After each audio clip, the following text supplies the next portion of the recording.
The shocking truth about humanity: they were never prey, only predators. The grip nearly broke my wrist. That was the first thing I noticed.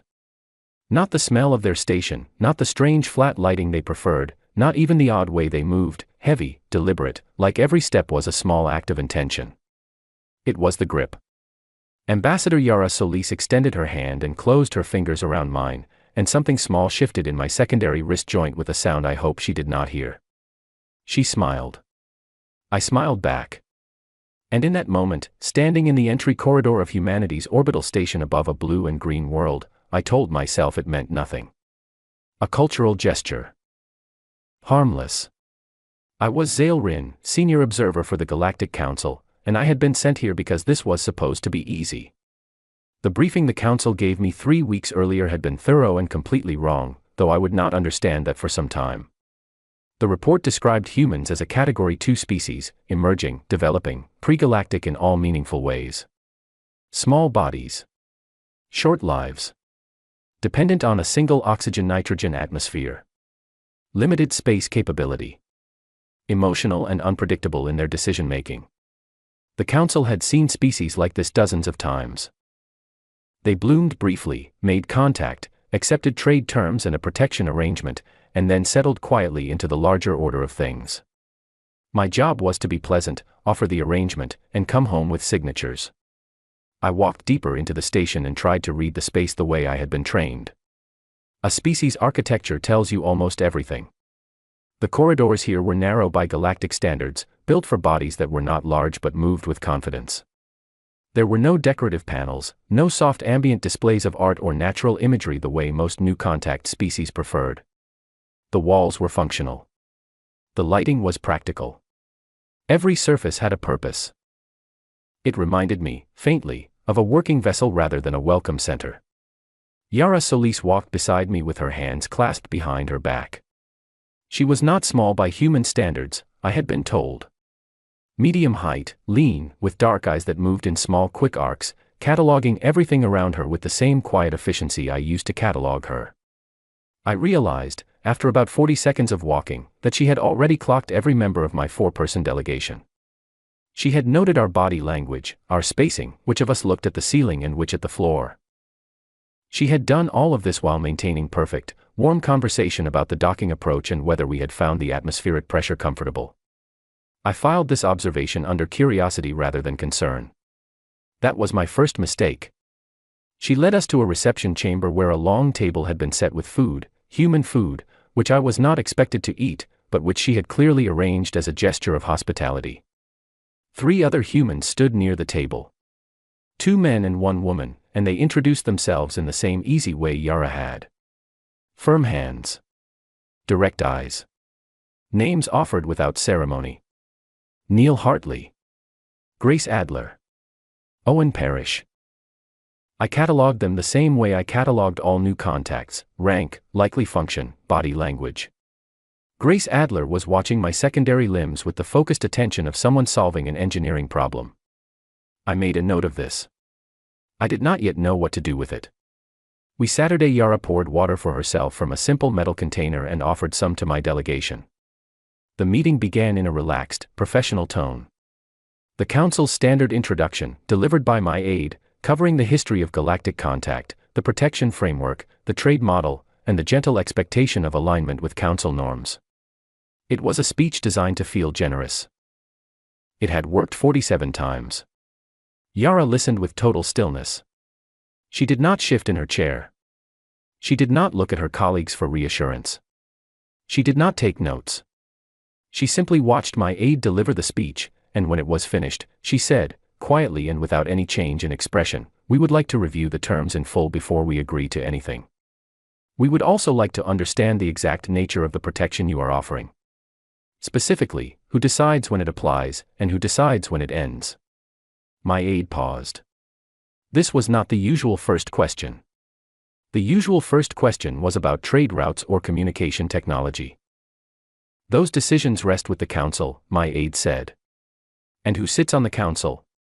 "Representatives from the 11 founding species, with advisory voices from the 12 associate members. And humans would be considered associate members if we accepted this arrangement.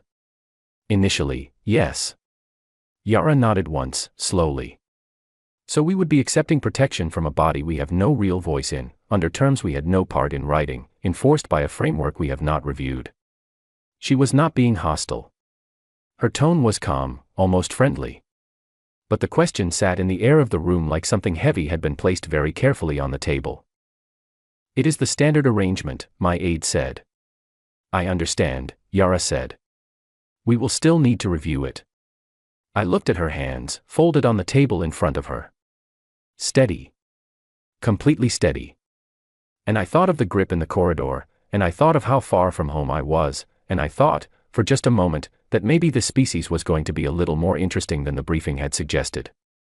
After the meeting, as a gesture of good faith, Yara offered to share something she called a brief history package. It was, she explained, a curated selection of human historical records. Educational. Context for understanding where they had come from. The council had done something similar for us. It seemed like a fair exchange.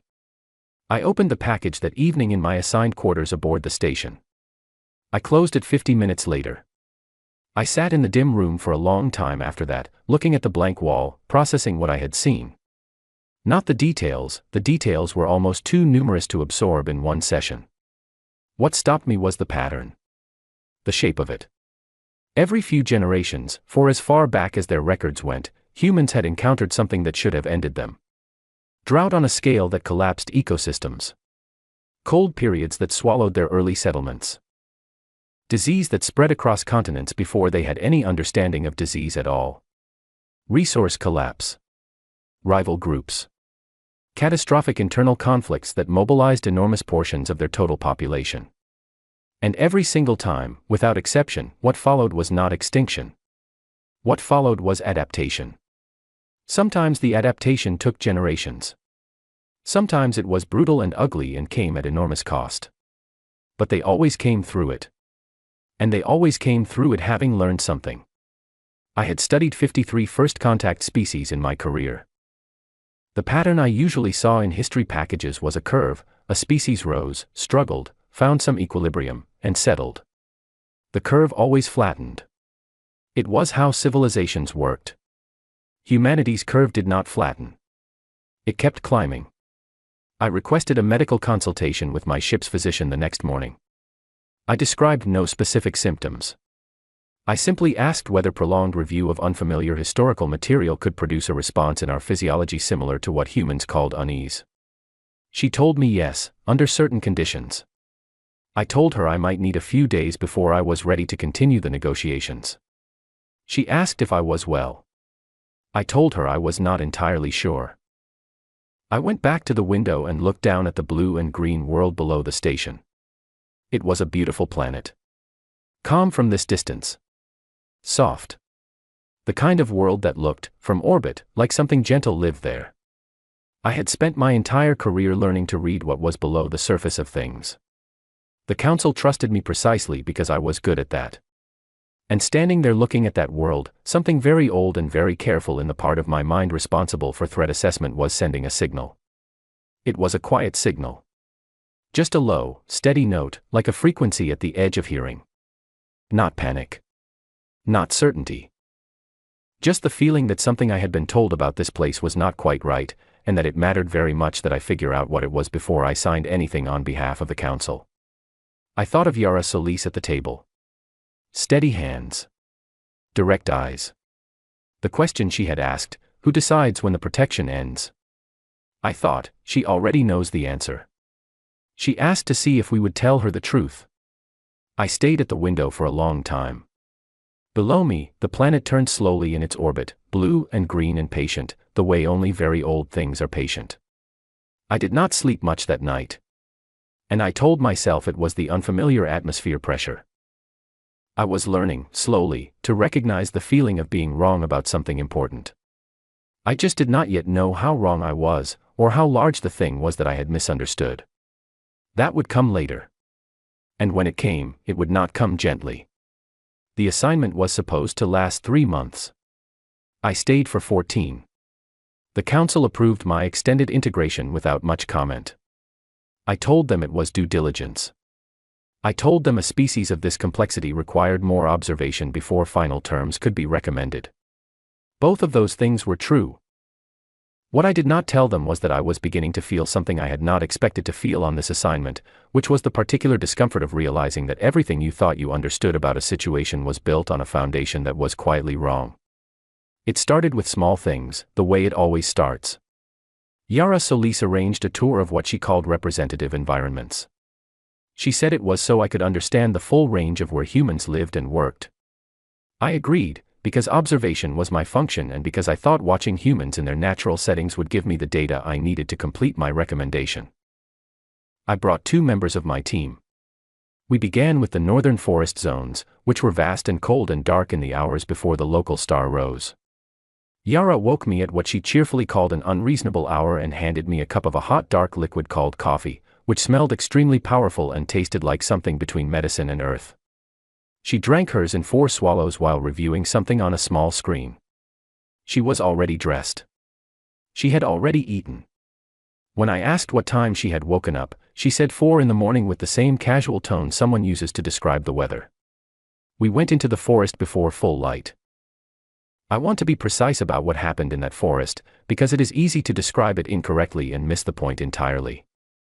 Yara did not tell me she was going to demonstrate anything. She did not give a presentation or explain her methods. She simply walked, and I followed, and I watched. She moved differently outside. That was the first thing. On the station, in corridors and meeting rooms, her movements had been measured and contained, the controlled economy of someone performing professionalism. In the forest, something shifted. Not dramatically. She did not become loud or erratic. She became, if anything, quieter. Her steps found softer ground without her looking down. Her breathing slowed. Her eyes moved in a longer, wider pattern, scanning distances rather than surfaces.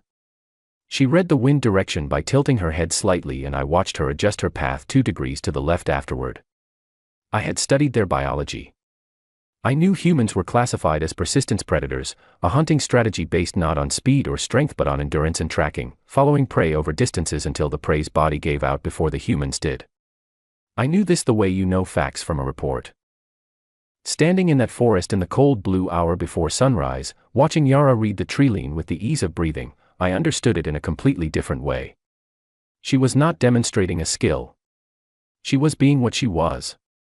At one point she stopped and crouched without a word and looked at the ground for about 30 seconds. Then she stood and changed direction entirely. I asked what she had seen. She pointed at the soil, where I could barely make out the faint press of what I assumed was an animal print. She said the direction it was pointing told her where the animal had gone. She said the depth of it told her roughly how long ago it had passed. She said the pattern of nearby prints told her whether the animal had been moving slowly or quickly. Then she said, "They went north. We'll follow." Neil Hartley, who had joined us and who I had initially assessed as a logistics coordinator, smiled at me when I turned to look at him. "She's been doing this since she was 7, he said.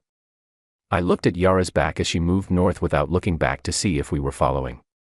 She knew we were following. "Does she hunt?" I asked. Neil considered the question. "Sometimes," he said. "When she wants to think." I wrote in my notes that evening, humans use predatory behavior as a cognitive tool. This requires further analysis. What I did not write, because I was not yet sure how to categorize it, was the feeling that had settled in me in that forest. It was not fear. It was something quieter and stranger. It was the feeling of standing next to something very capable that was, at this moment, choosing not to demonstrate the full extent of what it could do. The tour continued over the following weeks. Yara took me to a coastal research station where human scientists spent extended periods in deep ocean vessels, diving to depths that would destroy the structural integrity of most standard galactic exploration equipment, doing it in hand-built machines that relied on human engineering and human nerve. I watched a crew briefing before one such dive. The lead diver, a calm woman named Helen Cross, went through the checklist with the methodical ease of someone who had done this so many times that the checklist was formality rather than instruction. I asked Helen afterward if she was concerned about the dive. She looked at me with mild surprise. "About which part?" she asked. I gestured vaguely to indicate all of it. She thought about this for a moment. I'm careful, she said. That's different from concerned. I spent an evening reviewing galactic records of other species' exploration patterns. Almost every species expanded from known, comfortable zones outward, in gradual increments, pulling back when danger was encountered, mapping edges before committing. It was sensible. It was what a rational species did. Humans sent individuals into the deepest trenches of their ocean for curiosity. They climbed the highest points of their planet because, as one of the historical records quoted, it is there they sailed across the entire surface of their world in small wooden vessels centuries before they had any reliable navigation technology, not because they needed to, but because they wanted to know what was on the other side. Grace Adler, the engineer who had watched my secondary limbs during the first meeting, invited me to visit the facility where humans were developing their next generation of deep space vessels. She walked me through the design bay with the pride and matter-of-fact certainty of someone showing off something that would obviously work. The ships were large. Much larger than the Council's threat assessment had suggested was possible for a species at this stage of development. I asked how long the program had been running. Grace said, formally, about 30 years. But if you count the people who were doing the math in their garages before that, probably 60. I looked at the ship frames rising in the assembly space and thought about the word garages. In their personal spaces, Grace clarified. At home. In their spare time. For 60 years. People like building things, she said simply, as though this explained everything. And perhaps it did. I sent a second memo to the Council. I described what I had observed with careful, measured language. I recommended upgrading the threat, or rather, the complexity, assessment from Category 2 to pending reclassification. I noted the persistence hunting biology. I noted the deep exploration behavior. I noted the ship development timeline. I noted the quality of Yara's questions in the first meeting. The Council's response came back in 6 days. It was warm, professional, and completely dismissive. They thanked me for my thoroughness. They noted that many pregalactic species showed bursts of technological ambition that stabilized after integration. They encouraged me to proceed with finalizing the protective arrangement. I read the message twice. Then I set it aside. That evening Yara found me on the observation deck of the station, looking at the stars. She brought 2 cups of coffee and handed me one without asking if I wanted it. I had, over the preceding weeks, developed what she called an acquired taste for it. You sent a memo, she said. It was not a question. I did. And they told you not to worry. I looked at her. How do you know that? She smiled, looking out at the stars. Because it is what people in charge of large systems always tell the person on the ground who is noticing something inconvenient. She sipped her coffee. We have a lot of experience with that dynamic. I thought about the historical archives. I thought about the number of times, across their entire recorded history, that humans had been told by whoever held authority that things were fine, the situation was under control, there was nothing to concern themselves with. I thought about what they had done every single time someone told them that. Yara, I said, what would humanity do if the Council's protection arrangement turned out not to be in your interests? She was quiet for a moment. The stars burned very steadily outside the window. We'd manage, she said. Her voice was gentle. But there was something underneath it, not a threat, nothing so blunt as that. Just a certainty. A deep, structural certainty, like the certainty in the ground beneath a mountain. I held my coffee cup and said nothing. The tour lasted 4 more weeks.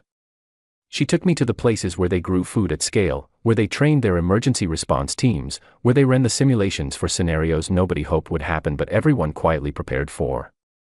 In every place, I saw the same thing I had seen in the forest. A species that planned.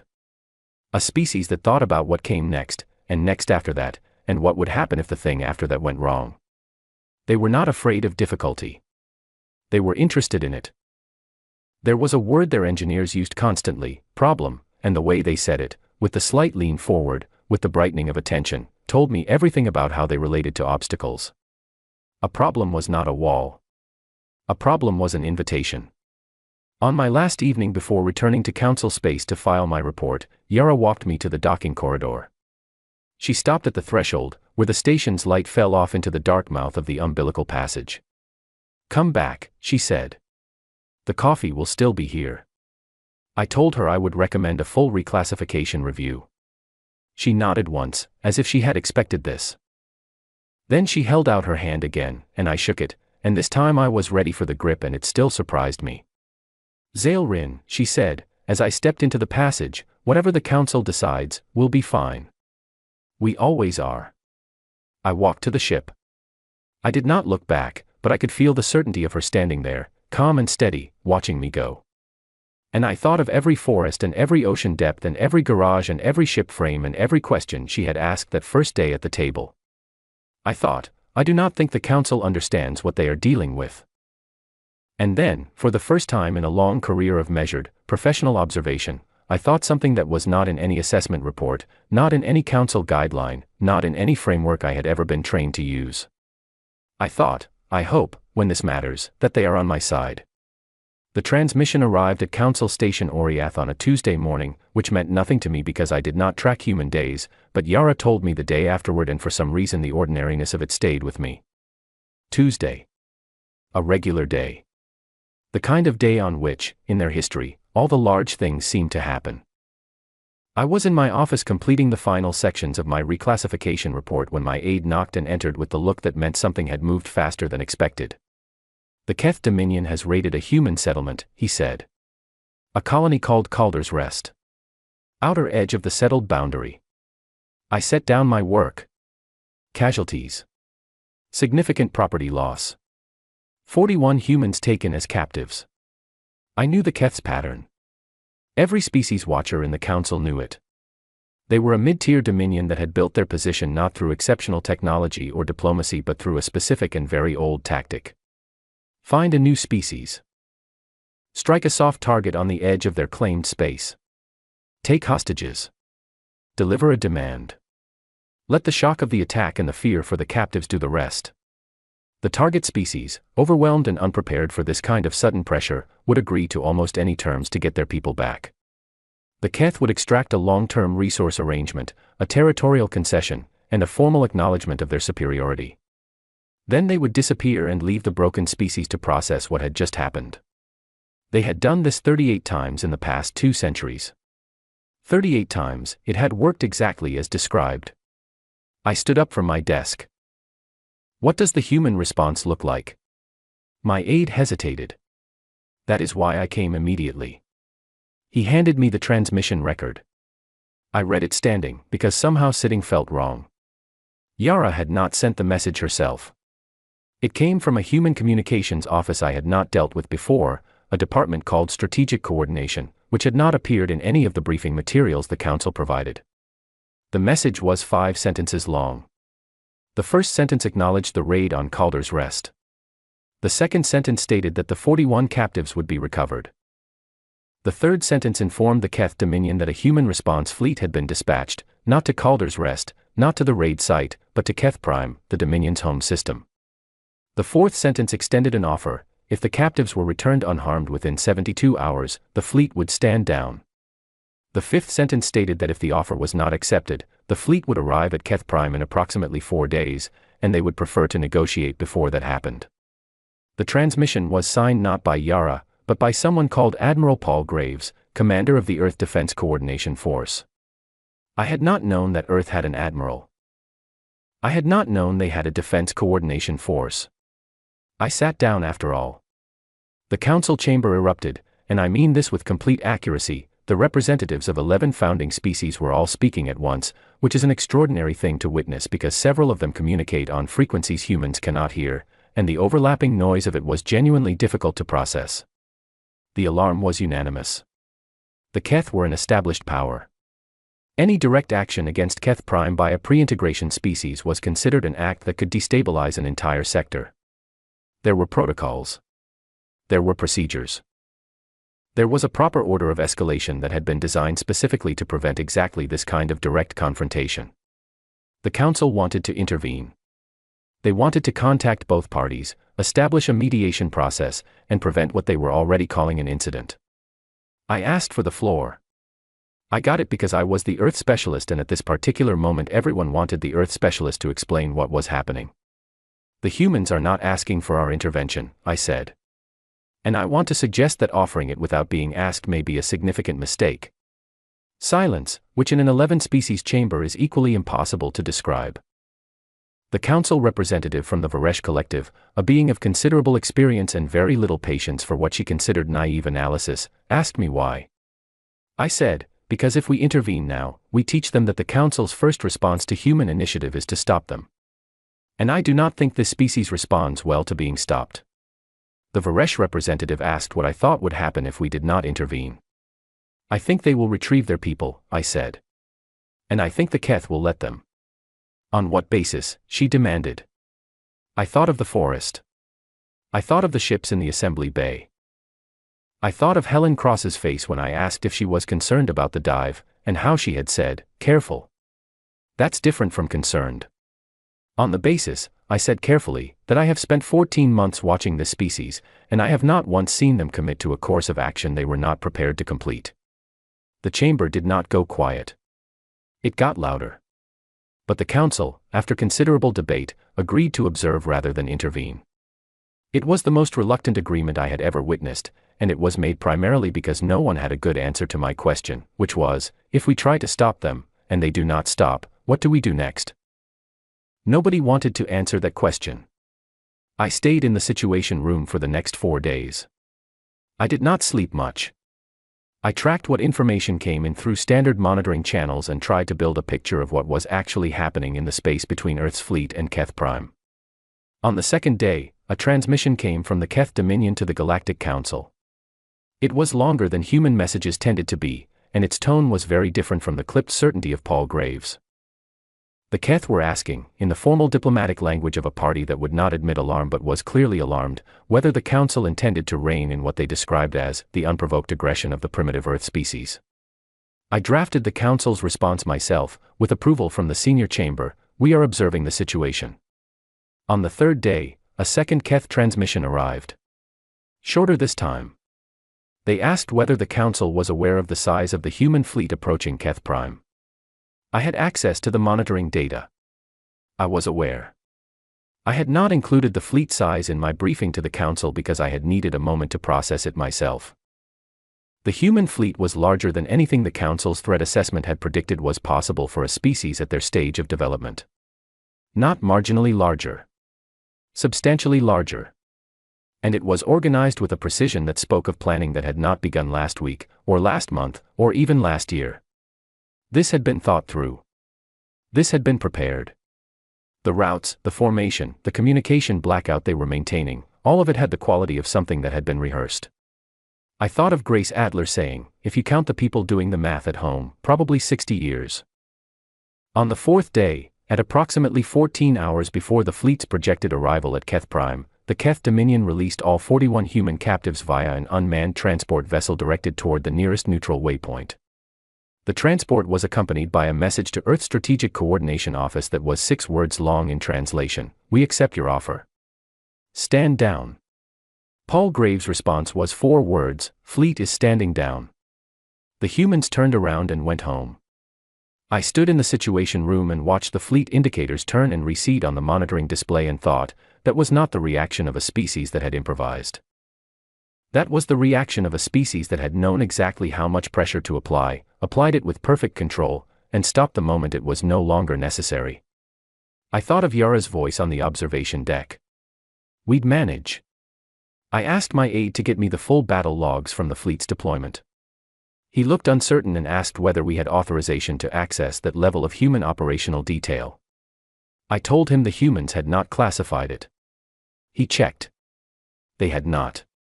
The entire operational record was in their open communications archive, accessible to any party with basic receiver technology.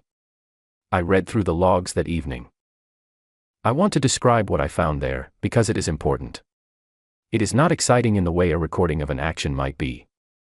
It is exciting in a different and, I think, more significant way. The logs showed not just what the fleet did, but the decisions, the contingency branches, the pre-prepared responses to dozens of different possible Keth reactions. If the Keth had stood firm. If they had called what they believed was a bluff. If they had attempted to engage the fleet before it reached the home system. If they had sent a counter-demand. Every branch had a prepared human response, detailed and specific. They had not improvised a single moment of it. But here is what stayed with me longest, reading those logs alone in the Situation Room long after everyone else had gone home. One of the contingency files was labeled, "If captives are harmed." I opened it. I read it. I closed it. I sat with it for a long time. The plan in that file was not disproportionate in the way that an emotional or panicked response is disproportionate. It was precise. It was measured. It was the exact level of response necessary to make a clear and permanent point, no more and no less. It had been written with the same calm, thorough precision as every other branch in the file. A species that prepares that specific contingency in that specific way is a species that has thought very carefully about what it is willing to do and what it is capable of doing, and has made peace with the answer. The Keth sent no more transmissions to Earth. They sent one to the Council, requesting clarification on the human species' official status. They used language that, translated, meant something between asking how dangerous something is and asking whether it is safe to be near it. The Council held a classified session to discuss the question. I was not invited, because I was not a council member, only a specialist. My aide attended as a note-keeper and told me afterward that the session had been long and tense and that the primary difficulty was that nobody had a clean category to put the humans in. They were not an aggressive species. Nothing in their behavior toward the galactic community had been hostile. Yara's team was still, even now, engaged in patient and professional negotiation over the original integration terms. But they were not a passive species either. They were not a species that waited for someone else to solve their problems. They were not a species that measured their response by what they thought they were allowed to do. They measured it by what they thought was right, and then they did exactly that, and they did it with a capability that nobody had seen coming because everybody had been looking at the surface. The Council's session ended without a resolution. They agreed to continue observing. I went back to my office and looked at my unfinished reclassification report. I deleted most of what I had written. I started again from the beginning, this time without the framework the Council had given me, without the category system, without the threat index. I started with a blank document and wrote, at the top, what I actually know about humanity. It was, I discovered, considerably more than the Council thought I knew, and considerably less than I needed. But it was a start. And for the first time since this assignment began, I had the feeling that I was working from something true. I thought of 41 people coming home. I thought of a fleet that turned around the moment it was no longer necessary. I thought, they didn't want to fight. They wanted their people back. And I thought, those are very different things, and the difference tells you everything. The archive was cold. Not physically, the Council's deep records facility maintained a standard temperature appropriate for its various organic users. It was cold in another way. The way that old places are cold when they have held too many secrets for too long and the weight of that knowledge has settled into the walls. I had requested access 3 times before the Council granted it. The first 2 requests were declined without explanation. The third was granted after I submitted a formal research necessity declaration and agreed to log every document I accessed. I agreed without hesitation. I had nothing to hide. What I suspected I would find was something the Council had not hidden, exactly, had simply allowed to become forgotten. The archive was maintained on a station outside standard travel lanes, staffed by a small team of record specialists whose primary qualification seemed to be an ability to tolerate extreme isolation. One of them, a quiet being called Sret, met me at the entry and explained the access protocols without much conversation. Sret had the manner of someone who spent most of their time with documents rather than people and found this entirely satisfactory. I thanked Sret and went to work. The Council's original survey of Earth had been conducted approximately 80,000 years ago, by a team affiliated with a survey organization that no longer existed in its original form. The records from that period were stored on physical media, a format so old that the facility had to provide me with a special reader. I sat in a small, dim room and read. The survey was thorough. The team had observed from a careful distance, in the tradition of early galactic explorers who understood that observation without intervention was the most honest way to gather information. They had documented the human species at what was clearly an early stage of development, small populations, limited tool use, no permanent structures of significant size. Categorized correctly for that period. But the final section of the survey report was flagged.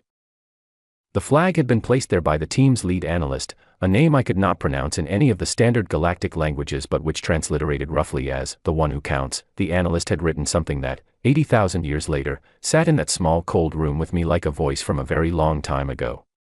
The note read, bipedal persistence predators. Endurance-based hunting strategy confirmed. Unique biological feature, does not stop when injured in the way prey species stop. Continues. Recommend close observation. Do not approach as though they are prey. They are not. They have never been. The ecological niche they occupy on their world is predator, and the behavioral framework that goes with that niche is fully present. They are early, not simple. Recommend long-term monitoring status. Advise, do not make the mistake of the categories. Do not make the mistake of the categories. I read this line several times. Then I looked at the flag status. The flag had been reviewed by a council records committee approximately 30,000 years ago. The committee had downgraded the flag from active to archived. In the notes for the downgrade, a committee member had written, survey team appears to have overstated developmental complexity based on limited observational data. Reclassified as Category 2, Emerging, Standard.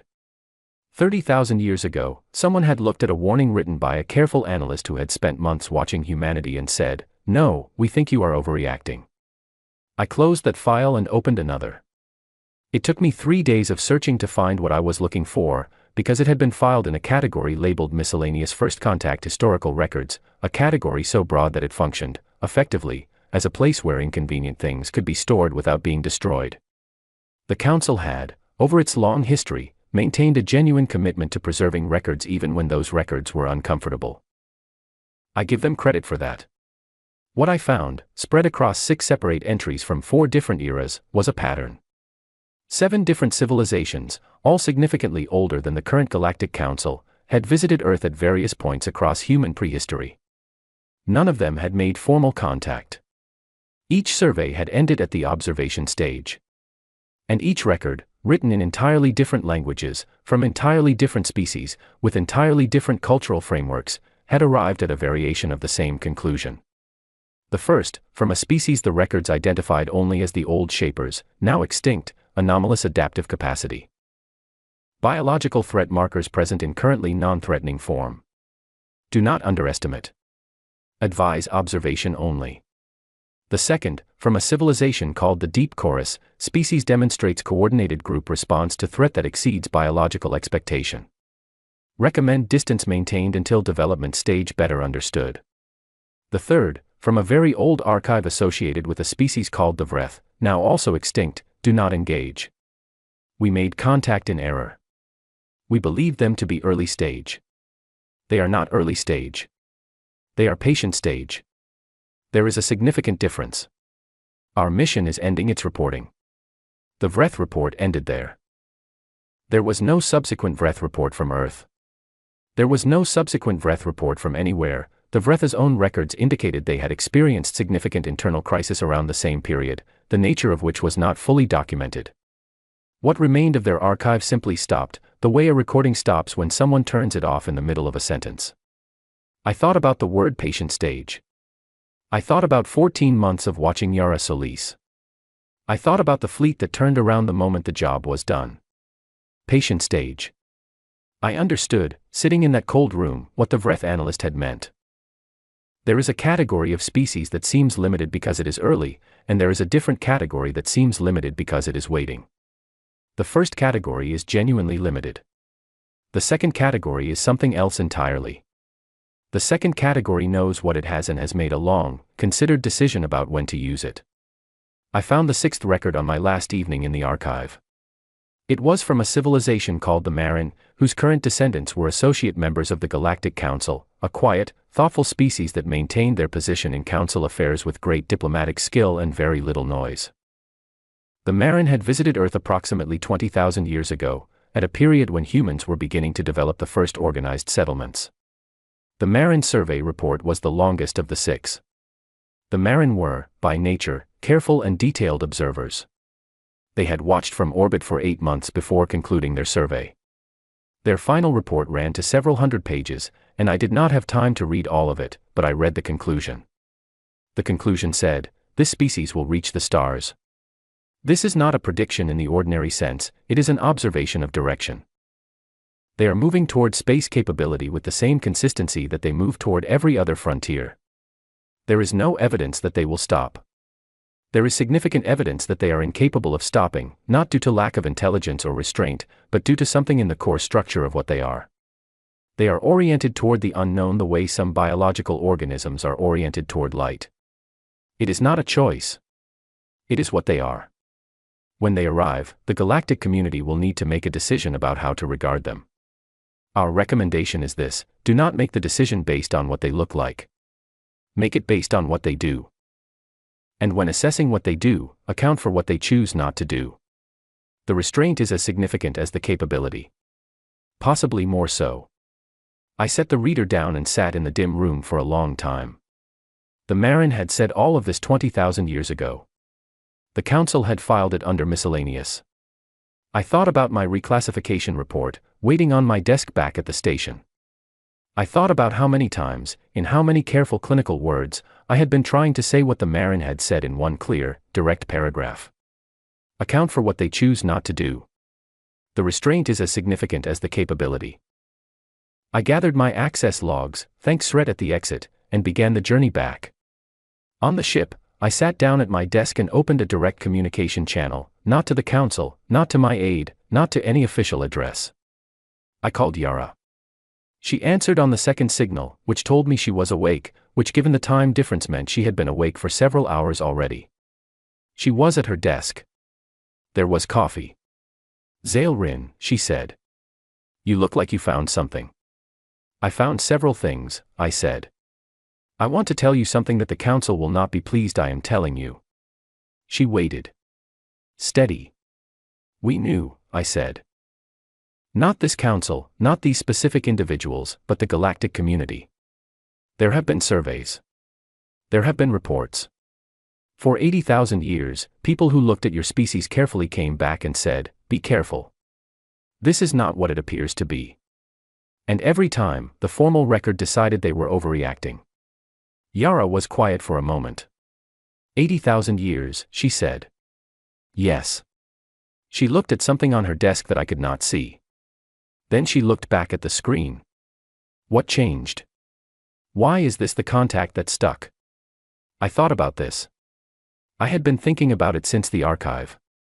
I think, I said slowly, because this time you came to us.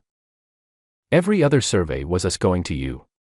And it is easier to underestimate something that does not move toward you. Once you moved toward us, once you were in our space, asking your questions, refusing our terms without revision, it was harder to file it away. Yara nodded slowly. Then she said, we thought you were prey, I tell her. There is a pause. Then she says, gently, we know. We let you. I stopped. What did you say? She looked at me directly. We knew, Zailrin. Not every detail. Not the specific files or the specific eras. But we could see it in every interaction. The way the Council structured its offer. The protection arrangement, who controls it, who decides when it applies, who has no real voice in its operation.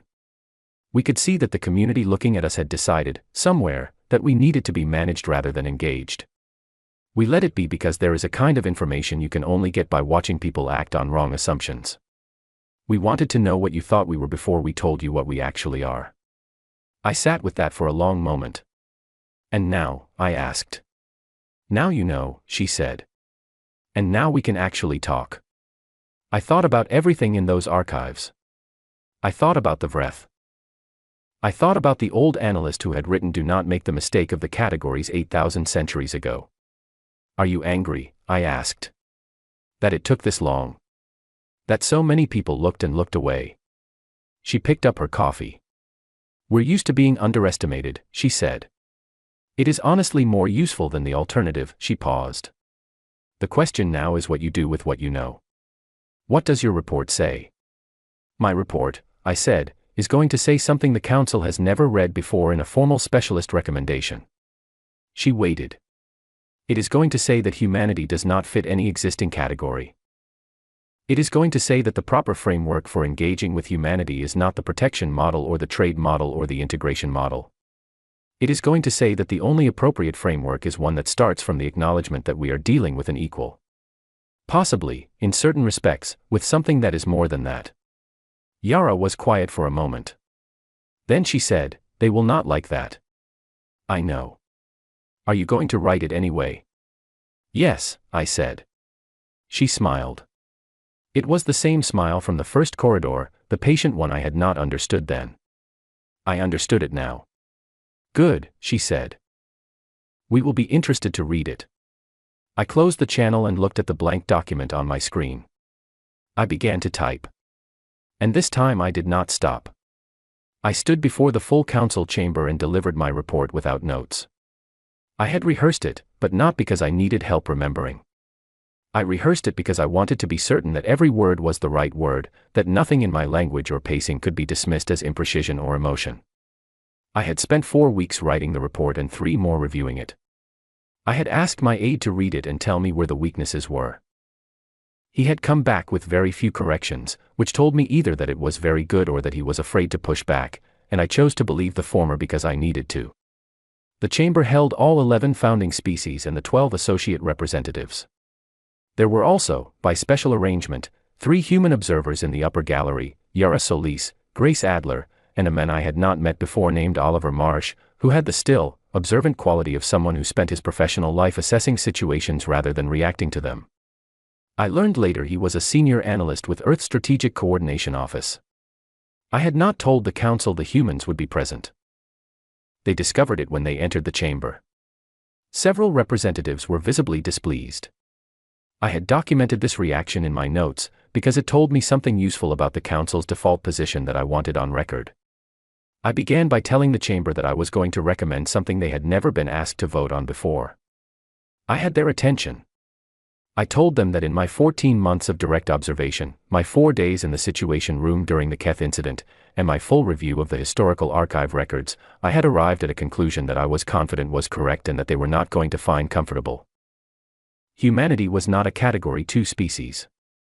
Humanity was not a Category 1 species. Humanity was not, in fact, a Category anything species.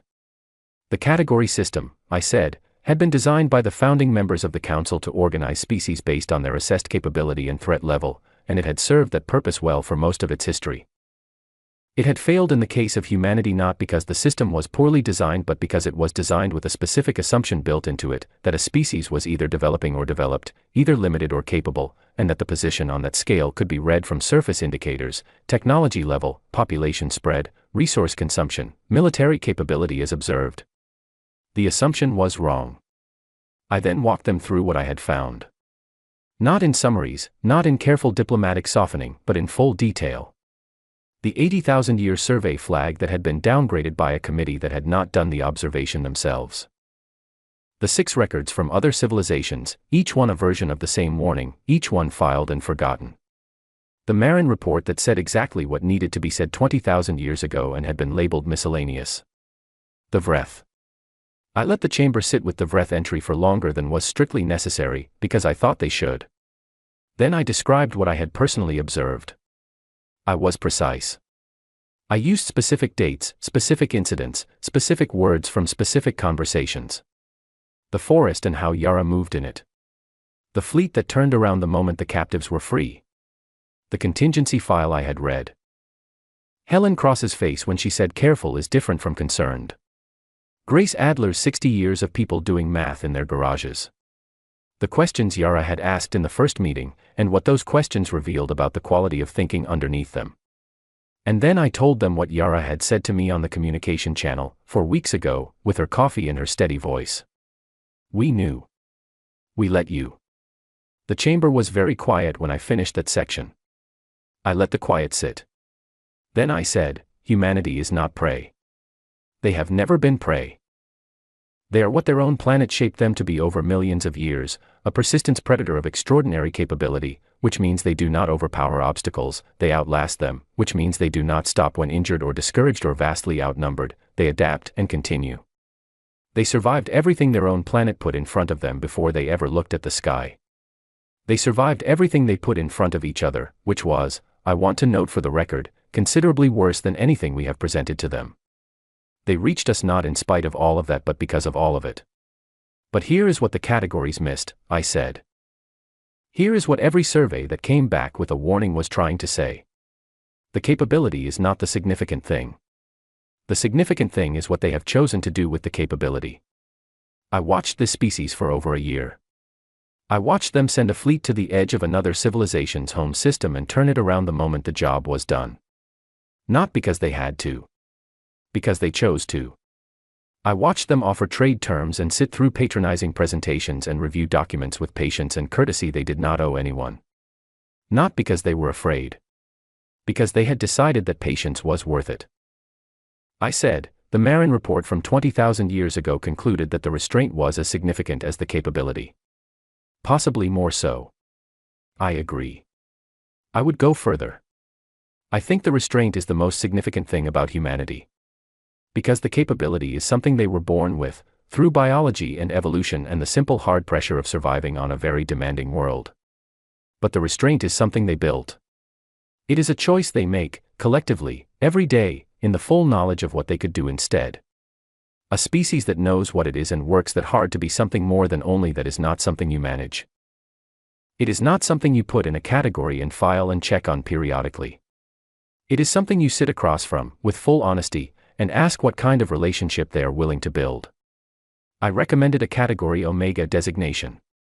The designation had existed in the Council's formal classification system for the entirety of the Council's history and had never been used. It had been created as a theoretical placeholder for an entity that did not fit the existing spectrum. Its formal definition was an open classification, pending genuine engagement.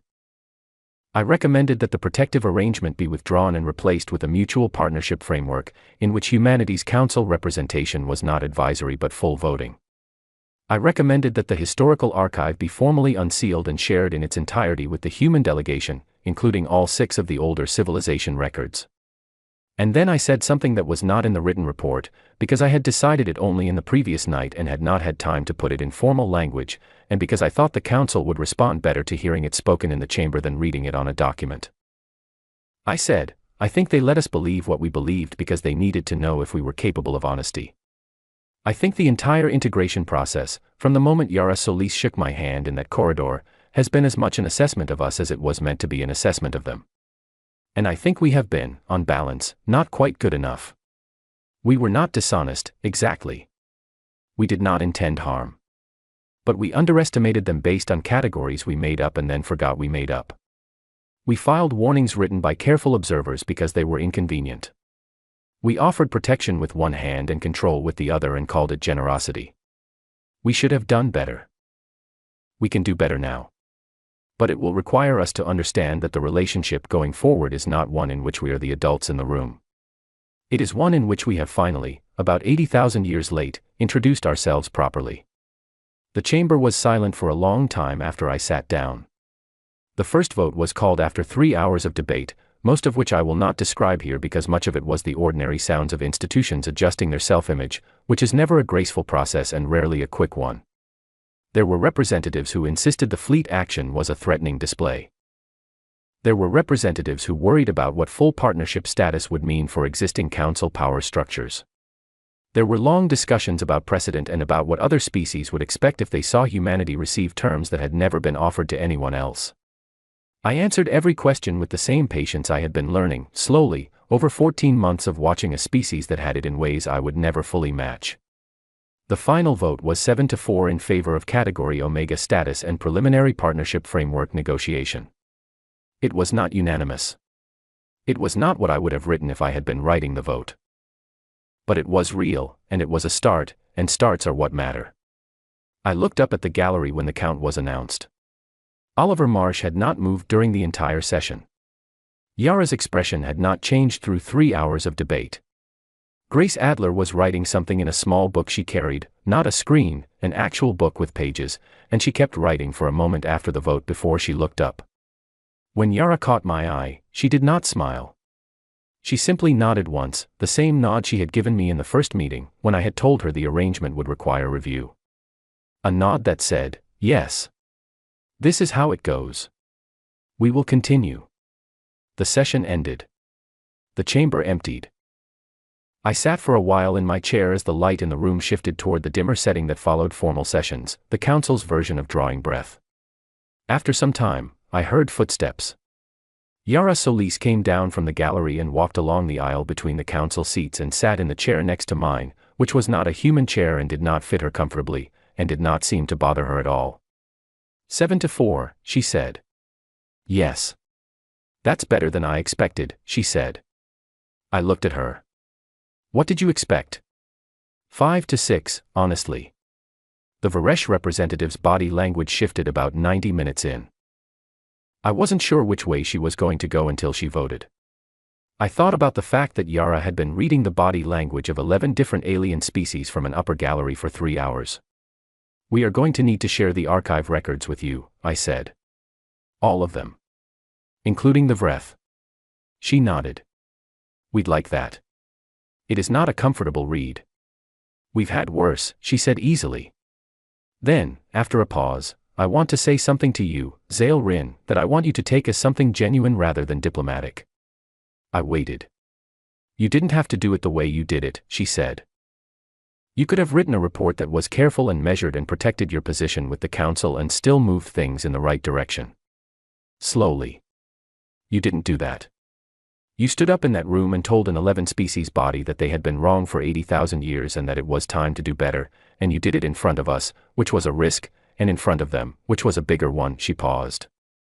That took something. I thought about the archive. I thought about the analyst who had written "Do not make the mistake of the categories" and had their work filed under miscellaneous for 30,000 years. Someone should have said it a long time ago, I said. Yes, Yara said. But they didn't. You did. That's what counts. We sat in the quiet chamber for a while without speaking. The council building had a hum to it when it was empty, ventilation, power flow, the ordinary sounds of a very old institution doing its endless maintenance of itself. I had sat in this chamber dozens of times in my career and never once noticed that hum. I noticed it now because the room was genuinely quiet and I was genuinely still, which was not a state I had been in very much recently. What comes next? I asked. Negotiation, Yara said. Real negotiation. The kind where both parties have to give things up and neither party gets everything they wanted. It will take a long time and it will be frustrating and there will be points where it almost falls apart. She paused. That's fine. We're patient. I thought about 60 years of people doing math in their garages. I thought about the analyst writing 8,000 centuries ago in the cold records of a survey that nobody would read for a very long time. I thought about the endurance hunters in the forest, following the print in the soil because they had decided to and because they had decided was enough. Yara, I said, when you shook my hand in that corridor on the first day, what were you thinking? She considered this. I was thinking that you seemed like someone who was actually paying attention, she said. And that was going to matter. She stood up. She stretched in the particular way humans stretched after sitting too long, with a slight sound of effort that she did not seem embarrassed by. Then she held out her hand. I shook it. The grip was exactly as strong as the first time. Come to Earth, she said. Stay for a while. There's a lot we haven't shown you yet. I told her I had already requested a transfer to the permanent Earth liaison post. She looked pleased. Good, she said. Grace will want to show you the new ships. Helen Cross is taking a vessel to the Outer Trench system in 3 months, she'll invite you if you ask. And I have a dog who needs someone to take him walking at 4 in the morning, because nobody else in the building will do it at that hour.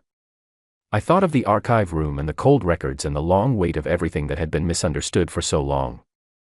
I thought of the blue and green planet from orbit, calm and patient, the way only very old things are patient. I'll take the walks, I said. She nodded, satisfied, and walked out of the council chamber. I sat alone for a few minutes more. Outside the tall windows, the station's running lights cast long patterns across the docking ring, and beyond that the stars were the same stars they had always been, indifferent to category systems and reclassifications and long overdue conversations. Somewhere out there, 80,000 years of missed understanding were being quietly archived. And here, in this room, something else was beginning, slower than I would have liked, noisier than anyone had hoped, but real. Real is what mattered. I gathered my documents and walked out of the chamber, into the corridor, toward whatever came next. Behind me, the lights dimmed to their overnight setting, and the hum of the building continued, steady and unhurried, keeping time the way institutions do, in decades rather than moments, in long patience rather than quick resolution. It occurred to me, walking, that I had learned something in 14 months that I had not been sent to learn, something the council had not asked me to find, something that none of the 60 surveys across 80,000 years had fully captured in their careful distant notes. Humanity was not dangerous because of what they could do. They were extraordinary because of what they chose. Every day. In full knowledge of the alternative. In the clear sight of what they were and what they had always been. They chose to build something better, not because it was easy, not because the galaxy had been kind or welcoming or honest with them, but because they had decided it was worth building, and once they decided something was worth doing, they did not stop. I stepped out into the station's main corridor. Somewhere ahead of me was a ship, and beyond that a blue and green planet, and somewhere on that planet at 4 in the morning, a dog was waiting for someone to take it walking. I was, for the first time in a very long career, exactly where I was supposed to be. And I was, for the first time in a very long life, not entirely sure what was going to happen next. I could not wait to find out.